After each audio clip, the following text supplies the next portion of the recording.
प्रतिष्ठेच्या बनलेल्या शिरूर लोकसभा मतदारसंघामध्ये राष्ट्रवादी काँग्रेस शरदचंद्र पवार गटाचे मोठे मोठे नेते सध्या दौरा करत आहेत.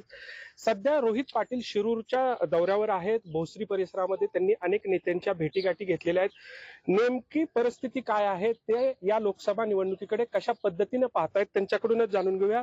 अर्थात सांगलीतून ते आलेले आहेत, त्यामुळे सुरुवात सांगलीच्या जागेवरूनच मतभेद असल्याची चर्चा आहे. काय सांगाल, सध्याची तिथली स्थिती काय?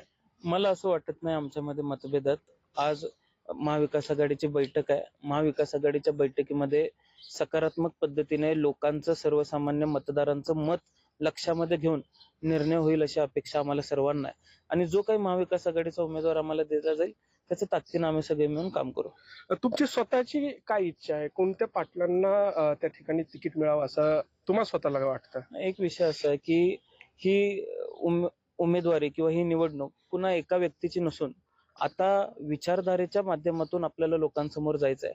ही उमेदवारी किंवा ही निवडणूक किंवा लोकसभेची निवडणूक ही हुकुमशाही विरुद्ध लोकशाही अशी असणार आहे. अशा काळामध्ये लोकशाही येणाऱ्या काळात टिकवणं हे आम्हा सर्वांच्या पुढचं आव्हान असणार आहे. प्रसंगी आमच्यातले मतभेद असतील, आमच्यातले तंटे असतील, हे विसरून आपल्या देशामध्ये लोकशाही टिकली पाहिजे या दृष्टिकोनातूनच येणाऱ्या काळामध्ये मतदान झालं पाहिजे ही आमची भूमिका आहे. आणि त्या पद्धतीनेच आम्ही कार्यरत राहू. म्हणजे तुमचं कोणत्या एका पाटलांकडे झुकतं माप नाही काय? एक विषय असा आहे, ज्यांची म्हणजे महाविकास आघाडी ही जी आज लोकशाहीसाठी लढते, आज महाविकास आघाडीची जो काही उमेदवार असेल, जी काही इच्छा असेल त्या पद्धतीने आम्ही त्यांचं काम करू. सांगलीप्रमाणेच दुसरी एक लक्षवेधी लढत ठरते ती म्हणजे बारामतीची. तुम्ही स्वतः सुप्रिया सुळेंच्या खूप जवळच्या आहात. गुढीपाडवा असेल किंवा इतर अनेक वेळा तुमच्या भेटीगाठी होत असतात. सुनेत्रा पवार विरुद्ध सुप्रिया सुळे या लढतीकडे कसं पाहता आणि तुमचं वैयक्तिक अनालिसिस काय आहे? मी तुम्हाला एक गोष्ट सांगतो की आज या निवडणुकांकडे महाराष्ट्रातल्या सर्वसामान्य लोकांपर्यंत ज्यावेळेस आपण जातो, ही निवडणूक विचारधारेची आहे. मी ज्या पद्धतीने म्हणलं की हुकुमशाही विरुद्ध लोकशाही, त्या पद्धतीचे आज शाहू फुले आंबेडकरांचे विचार टिकवण्याचं काम महाराष्ट्रातल्या माणसांना करायचं आहे.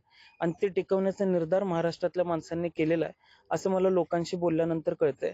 आज अनेक प्रश्न आहेत ज्याच्या विरोधात लोकांमध्ये मोठ्या प्रमाणात चीड निर्माण झालेली आहे.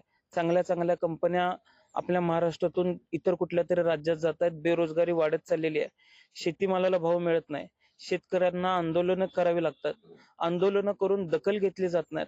एकेकाळी पवारसाहेब कृषी मंत्री असताना कशा पद्धतीने कांदा उत्पादक असेल, ऊस उत्पादक असेल, आमचा द्राक्ष उत्पादक असेल, डाळिंब उत्पादक असेल, ह्याला पवार साहेबांनी कशा पद्धतीने न्याय दिला. सोयाबीन उत्पादक मराठवाड्यातल्या, विदर्भातल्या शेतकऱ्यांना पवार साहेबांनी न्याय दिला. अशा भूमिका आज असणं गरजेचं आहे.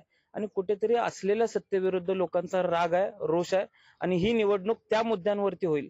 कुणा व्यक्तिगत एका उमेदवाराकडे बघून होणार नाही. आणि मला विश्वास आहे की तिथली लोक असतील किंवा महाराष्ट्रातली संपूर्ण जनता असेल, ही स्वाभिमानाबरोबर उभी राहील, एकनिष्ठतेबरोबर उभी राहील आणि ती त्याच पद्धतीने मतदान करेल. एकंदरीतच महाविकास आघाडीला राज्यभरात चांगला भरभरून प्रतिसाद मिळेल असं मत रोहित पाटील यांनी व्यक्त केलेलं आहे. कैलासपुरी, झी मीडिया, पिंपरी चिंचवड.